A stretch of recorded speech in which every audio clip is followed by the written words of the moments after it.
Friends, अगर आपने already GST लिया हुआ है या फिर आप लेने की प्लानिंग कर रहे हैं तो उसके रिलेटेड कुछ मैं बहुत ज़रूरी बात बताने वाला हूं जो कि आपको बहुत काम आएगा। अगर आपने इस बात को नहीं समझा तो डेफिनेटली आप जीएसटी लेकर के, या जीएसटी अगर आपने नहीं लिया है तो कभी ना कभी आपको डेफिनेटली पछताना पड़ सकता है। तो बात को ज़रूर ध्यान से सुनिएगा, क्योंकि ये जो आज का जो वीडियो मैं कुछ लाइव एग्जाम्पल के साथ बताने वाला हूं, और जो लोगों को परेशानियां जो हो जाता है, जो पॉइंट को नहीं जानते हैं जीएसटी लेने समय या लेने से पहले, सो उसके रिलेटेड हम डिस्कस करते हैं। Hi my dear friends, my name is Albert. I have 7+ years of experience with e-commerce industry, and as well as I have around 10+ years of experience with digital marketing. So आज हम बात करते हैं, अगर आप GST लेने की planning कर रहे हैं तो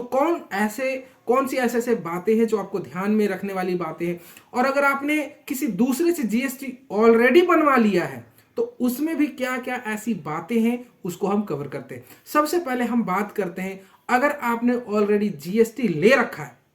तो सबसे पहले इंपॉर्टेंट बात तो ये है कि अगर आपने ऑलरेडी जीएसटी दूसरों से बनवा रखा है तो अक्सर क्या होता है, बहुत लोगों का मैंने एक्सपीरियंस जो मैंने सुना हुआ है और उनका एक्सपीरियंस मैं बता रहा हूँ, जो कि लोगों को बहुत ऐसे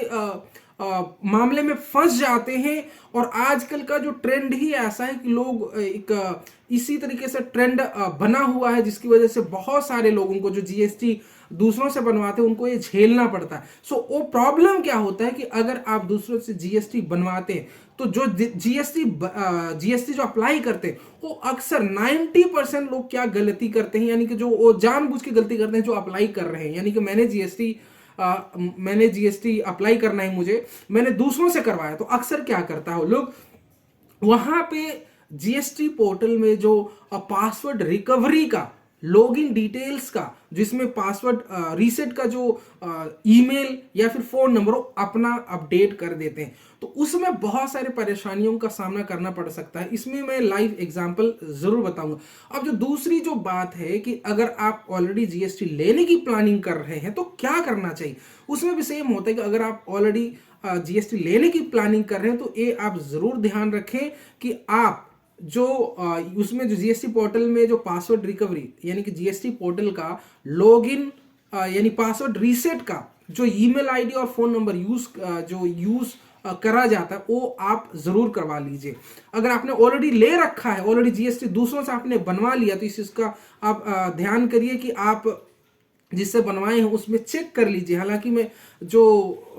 कुछ होते हैं ऐसे जो जीएसटी बनाने वाली ईमानदारी से आपका ईमेल एड्रेस और जो भी है जो फोन नंबर डाल लेते हैं, लेकिन बहुत सारे लोग ऐसा नहीं करते। उससे परेशानी क्या होता है कि लोगों को बाद में परेशानी ये होता है कि पासवर्ड रीसेट नहीं कर पाते हैं, उसके बाद लोग ब्लैकमेल करते हैं, सबसे बड़ी प्रॉब्लम है। यानी कि आप किसी दूसरे से जीएसटी अप्लाई करवाए तो वो लोग फिर बाद में कुछ ना कुछ हो जाते हैं। जैसे कि मैं एग्जांपल बता रहा हूँ कि एक बंदे ने जीएसटी अप्लाई करा, ठीक है, उसके बाद उनसे पैसे मांगा गया कि चलो ठीक है, मैं सालाना जो फिल करने का जो जीएसटी रिटर्न फाइलिंग का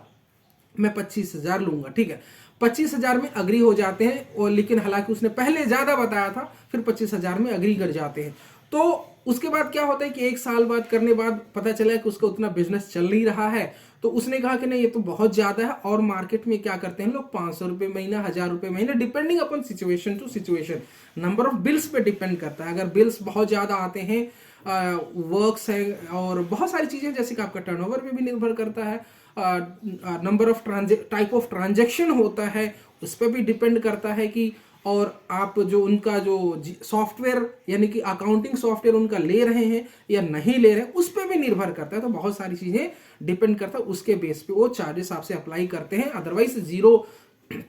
जीरो रिटर्न फाइलिंग तो 500-500 रुपए में भी कर लेते हैं। और हालांकि इस चीज को मैं आगे की वीडियो में डिस्कस भी करूंगा,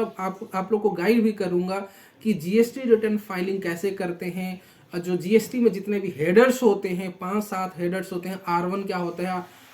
क्या होता है, या फिर यानी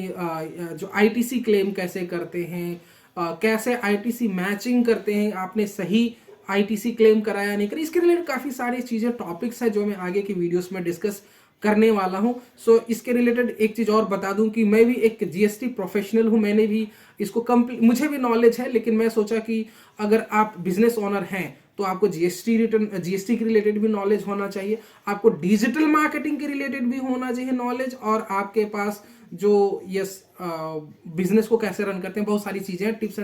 टिप्स हैं जो कि मैं आगे की वीडियोस में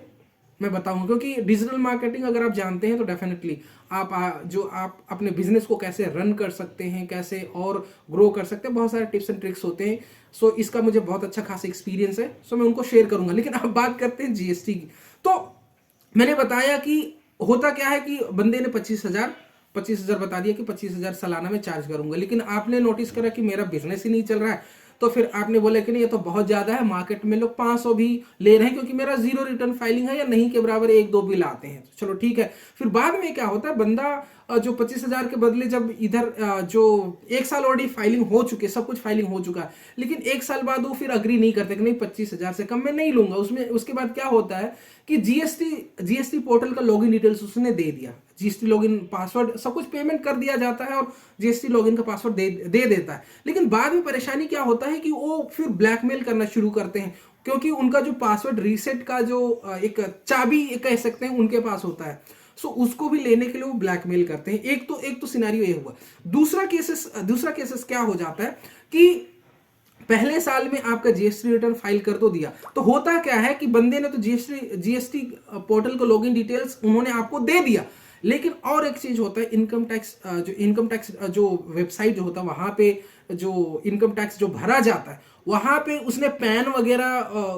जो इंडिविजुअल का जो इनकम टैक्स भरा जाता है या कंपनी का भी भरा जाता है, तो उसका उसने लॉगिन डिटेल्स, क्योंकि वो ए साल में एक बार जरूरत पड़ता है, राइट, तो उसने कभी उसके बारे में ध्यान ही नहीं दिया। जो जीएसटी जिससे अप्लाई करवाया था, तो जीएसटी लॉगिन डिटेल्स इसके पास मिल तो गया, लेकिन बाद में उसको परेशानी क्या हुई, बाद में तब तक उसके साथ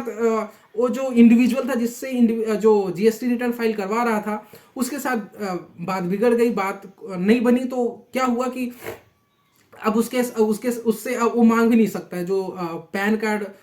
कार्ड से जो लॉगिन करा जाता है, कंपनी का पैन हो या इंडिविजुअल का पैन हो, उससे लॉगिन करा जाता है। अब उसने पासवर्ड उसको बाद में याद आया, एक साल बाद याद आया कि उस जो पैन कार्ड है,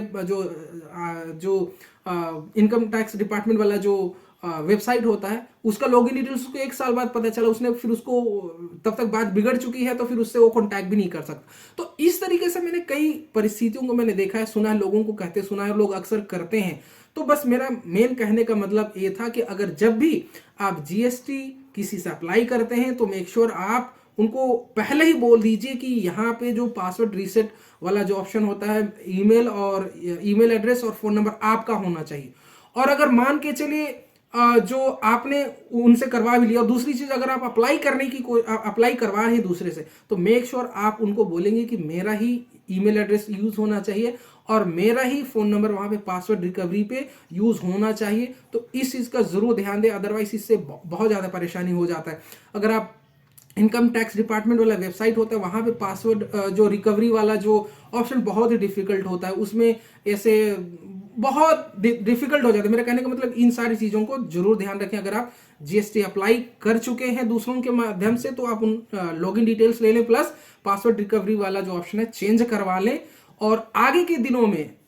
दिनों में जो जीएसटी रिटर्न कैसे फाइल करते हैं, हर एक चीज ऑप्शन को मैं कोशिश करूंगा वन बाय वन में एक्सप्लेन करने की कोशिश करूंगा, जिससे कि आप अपने बिजनेस को स्मूथली रन कर सके। जीएसटी रिटर्न फाइलिंग की बात हुई तो आपको दूसरों पर डिपेंडेंट नहीं होना, आप खुद जीएसटी रिटर्न फाइलिंग कैसे कर सकते हैं। और अगर आपने जीएसटी रिटर्न फाइलिंग आप कर रहे हैं तो उसमें कुछ गलतियां ऐसे होते हैं जो कि आपको समझना जरूरी है कि आपने जो जीएसटी रिटर्न फाइलिंग ऐसा तो नहीं क्या गलती करी, क्योंकि जो जीएसटी रिटर्न फाइलिंग में अगर कुछ भी गलती करते हैं तो उसकी जो गलती अगर आप आइडेंटिफाई टाइम से नहीं कर पाते तो बाद में जीएसटी के तरफ से बाद में पेनाल्टी और बाद में आपको नोटिस मिलता है, उसको रिप्लाई कैसे करेंगे, फिर उस समय आप परेशान हो जाएंगे। तो इन सारे टॉपिक्स में मैं कोशिश करूंगा जीएसटी के